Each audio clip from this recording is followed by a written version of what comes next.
So yon mga kalawet, ako nga po pala ay nandito sa aking palaisdaan mga kalawet. Ito po pala ang aking napundar sa aking pagpa-vlog sa Facebook.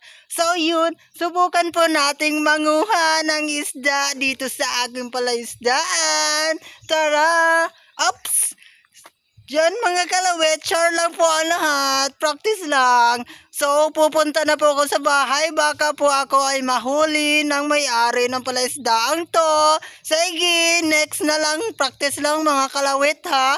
Malay nyo, makabili din tayo ng ganito mga kalawet. So, yan nga mga kalawet, ganyan po kalawak ang palaisdaan dito sa Tagum po, sa may Doongan.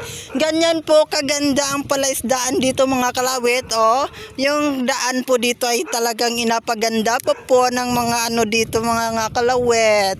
Talagang napakasipag po ng mga tao dito sa Doongan mga kalawet, no? Tignan nyo yan mga kalawet, talagang pinaghirapan po nilang lahat yan. Simula sa paggawa po ng daan na yan, talagang binubugkal pa po nila ang lupa sa ilalim ng anong yan, dagat mga kalawet, para po maitapal dyan sa mga butas-butas na daan. So yon mga kalawet, no? Talagang napakaganda po din pag malapit ka sa palaisdaan, lalo na kung may bingwit kang dala. Talagang malilibre ka sa ulam, huwag ka lang magpahuli sa may-ari. Talagang mamamatay ka na wala sa oras mga kaluwet. Pag di ka ba naman binumbang ng may-ari ng iyong pinagkunan ng isda mga kaluwet. So yun mga kalawit, no? Sobrang putik po ng daan dito ngayon at talagang sobrang taas po ng ano, hibas mga kalawit. O kakahibas ng mga kalawit, no? O, kita nyo naman, ibig sabihin mga kalawit, pag mataas na ng tubig dito talagang lumalampas po sa ano, ginawa nilang daanan mga kalawit, no? Pag napadulas naman ako dito mga kalawit, tuhog ako sa mga kawayan dini, oh.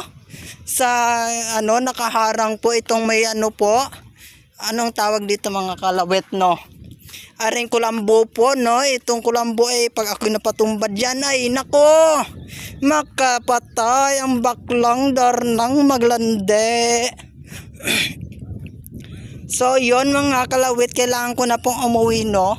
At saka syempre, joke lang po yun mga kalawit, baka ako po ay mahuli din naku naman, kawawa ang inyong darnang bakla. Mamamatay ka talaga, bakla ka nang wala sa oras. Okay, sige mga kalawit, goodbye, babosh.